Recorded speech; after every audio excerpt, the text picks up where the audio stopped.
Welcome to Buckeyes Tomorrow Morning for Thursday, October 10th. I'm your host, Tom Orr. The Oregon game in 2 days, the game against Michigan in 51 days. We're back with another conversation about the X's and O's, taking a little bit of a deep dive with our buddy Ross Fulton, one of the X's and O's gurus at BuckeyeHuddle.com, looking at the Ohio State defense against the Iowa Hawkeyes, and maybe taking a little bit of a look ahead at the Ohio State defense against the Oregon Ducks this weekend in that massive number 2 versus number 3 game.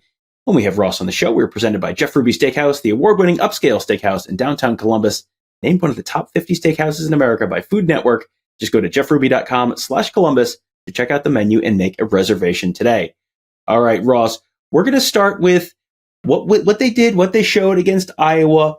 And this is one of these things where it's going to be a different, obviously a very different type of look, a very different personnel than what they're going to face against Oregon this weekend. Is there anything to take away from this that is going to apply forward, or is this more of a, hey, this worked against Iowa, don't worry about it for next weekend thing? I think there actually is a little bit. Let's start with what they did, right? And so, you got a lot of this. So like this is a 4-3 under. So we talked about the under versus the over. So with an under front, the Sam linebacker, Sonny style, you put the one technique, Ty Hamilton to the field. The Sam linebacker is up on the line of scrimmage outside of the tight end. So you end up with two linebackers. So it looks like a 5-2, if you will, from this wide angle. And they played a lot of cover one. They, especially on rundowns, and they rock and rolled so like Iowa gave them a lot of this motion, back and forth, and they just would rock and roll the defensive backs, which means, corner, let's say the corner is up on the wide receiver, he goes back to deep safety. Safety then comes down to play the wide receiver and man. And so you're not losing leverage on like a fly sweep, for instance. You saw a lot of, I think it was hardened. Like when I look at some of this is like, they clearly took lessons from the Michigan State game, right? So like they use a lot more of this under front because I think Sonny Styles is best in this sort of overhang under Sam linebacker position compared to playing off the ball. Although I think he did better at that as well in the game. He took on some isolation blocks really well. They have Davison Igbinosun on a lot more press coverage, particularly when he was to the boundary. And so letting him use his physicality. And then just a continuation of like letting the safeties be really aggressive. They used them on blitzes. They had him fly downhill against the run. I mean, Caleb Downs and Latham Ranson are so good at that. And then, I think the last thing I'd take note of is like, especially you can see it from like the behind the line of scrimmage view, like just how controlling the Ohio State defensive tackles were. Like they've really missed, Tyreek Williams. So you can see him here control the B gap, shed, make the block on this weak inside zone, but like Ty Hamilton as well, controlling. I mean, it just makes everything else they want to do on defense work really well. And lets them play down numbers if they want to. Like we talked about that against Marshall. And I think both of those comparisons are relevant. One thing that would be interesting to me to start with in terms of how much this applies to Oregon is how much does Oregon come out in 12 personnel, hoping to get Ohio State in 3 linebackers. And how does Ohio State respond to that? Do they play Jordan Hancock, knowing that Oregon's like not a heavy 12 personnel team? Do they go to 3 linebackers? And then I think it's just a question of like, again, the defense, they really out physicaled Iowa. Like, that was impressive. The tackling was impressive. They showed they can play in a phone booth, right? And then it's a question of like, how much do you trade that off, like in terms of aggressiveness? Like, I continue to believe that Downs and Ransom are like best coming downhill. And so like, how much are you going to do that versus, playing a little bit more of that safe cover 4 look they used in previous weeks, like against a Marshall? If Iowa, takes a page from Marshall and tries to spread them out, and go open sets and run the quarterback some or RPO. And so I think it'll be interesting to see, like, does Jim Knowles go back to that? Does he continue sort of, I think, putting the pedal down like he has in the last 2 weeks and being more aggressive with blitzes? Like he brought Styles a lot more on Saturday. I think he was pretty effective at that, along with the safeties. And so those will be things to look out for. So that first play was a 4-3, and we've seen a whole lot of 4-3 the last couple of weeks with the Buckeyes playing Michigan State and Iowa. two of the more, let's say, not so high flying offenses in the Big Ten. The Ducks, yeah, they're a little bit more aggressive, a little bit more explosive potentially. Feels to me like you're probably going to see more Jordan Hancock this week. We did see some Jordan Hancock last weekend against Iowa, and this next one is one of those nickel package plays where you did see Jordan Hancock in there. Yeah, and I thought this was interesting. So this goes to a bit of a conflict for me because I've called for obviously more fire zones and more creepers, and they have definitely increased the usage of them. I will say they were not always successful against Iowa. In fact, those are probably led to some of Iowa's, successful passing plays. And so this is an interesting one, right? So they're showing too high at the snap. This is actually a dime look. So you have Jordan Hancock as a deep safety, and you have Lorenzo Styles, the backup nickel over the number 2 receiver, and they bring Styles on a blitz. It's a zone blitz because they drop the boundary defensive end. They roll to a 3 high, 3 under zone blitz, bring a linebacker as well. I think the one downside continues to be like in some of these zone looks, as we've discussed, they do not match routes, right? They are more of a spot drop team. And so some of these like backside dig routes, like you see here, like a, deep end kind of routes are getting sort of lost in between the zone defenders, like as opposed to the linebacker carrying it all the way vertically.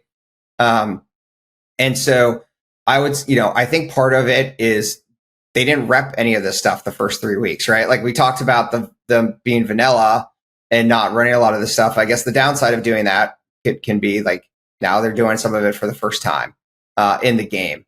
And so it's going to maybe take a little bit of time. Like I would hate to see them lose this though, because I think this is keeping variety and giving the opponents different looks. And I think with more reps, they will improve. So we saw, some of this, we saw again, like them run the 2 steel creepers.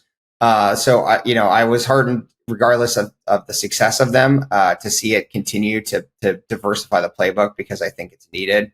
I think these dime looks, like they ran this one, they ran a separate dime look where Jermaine Matthews came in as a 6 defensive back. I think those could be critical on Saturday as well. We talked a lot on the offense show yesterday about the fact that the Buckeyes are sort of iterating on stuff and doing some new things each week. Chip Kelly getting into his bag a little bit. Jim Knowles got into his bag a little bit against the Iowa Hawkeyes as well. There was some criticism, hey, they're being a little passive a little bit. Ross, can I interest everyone in a triple A gap cover 0 blitz? That feels like about as aggressive as you can get. So let's see walk us through what Jim Knowles had dialed up on this one. Yeah, I didn't really see as much of I know there's some continued complaints about the off coverage. I mean, Denzel Burke played off to the field some, and the turf monster at Ohio Stadium right now is an issue. He slipped several times breaking on routes that led to completions that I'm not sure would have otherwise been. But yes, there's definitely no off coverage or anything in this example.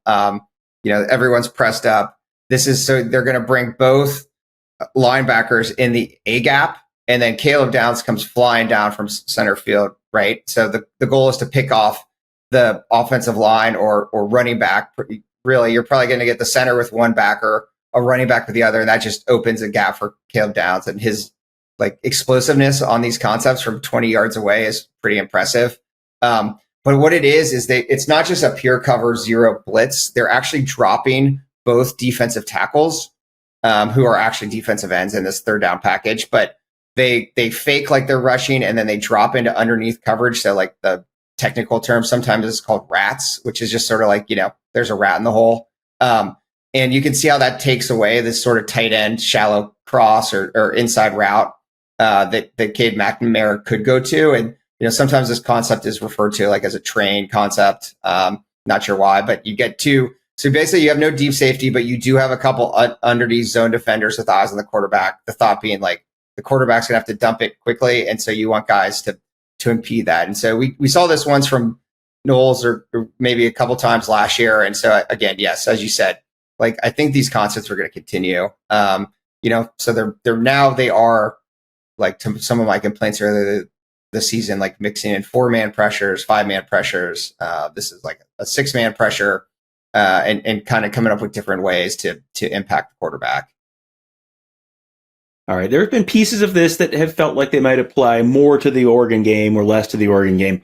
This is one that we're going to see some RPOs. I don't want to spoil the surprise. You're going to see some RPOs out of Oregon on Saturday night. So this last one is how Ohio State sort of addressed some of the RPOs they saw against Iowa. This one feels like it's something that's going to apply pretty directly to what we see on Saturday night as well. Yeah, it's funny because, as much as we talk about RPOs and putting players in conflict, there actually is a relatively simple answer to RPOs. It's play man coverage and shove. There's no conflict, right? Because the man defenders have their man, and if you can stop the run with everyone else, that takes away. Now, obviously, it's easy to say that on paper. Your men have to be able to cover their men, or else you are in trouble quickly, right? But if you're like this, this is just as I said, they pressed Igbenogson more on Saturday. He's obviously happy to do that. He's a good squad cover 2 corner, a good press defender. He would prefer to play physically than to play in space, to be honest, probably.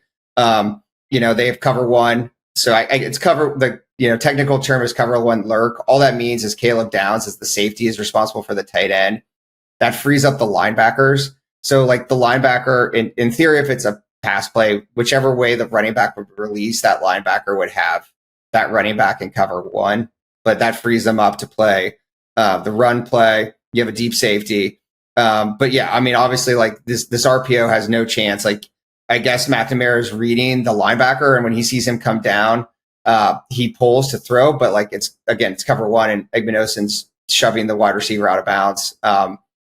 JT TomOrrow obviously tips the ball, which leads to the interception and allows Igbenogson to bury the wide receiver 3 yards off the sideline. But again, I think this kind of goes to we've seen such different things from Ohio State defensively this year. So when you put it together in total now, it's a pretty big package of concepts. But it'll be interesting to see, as I said, do they take the Marshall approach where they want to sort of play a softer cover 4 and handle the RPOs with numbers and, stop the run inside with the remaining 5 guys. And maybe or 6. And maybe they can do a better job of that now that Williams is back, right? And they can control the interior more. And that makes up for some of those linebackers in conflict. Or do they be more aggressive, bring safeties down, play more cover 1? Obviously Oregon has very good wide receivers and running backs. So how do they feel about that matchup?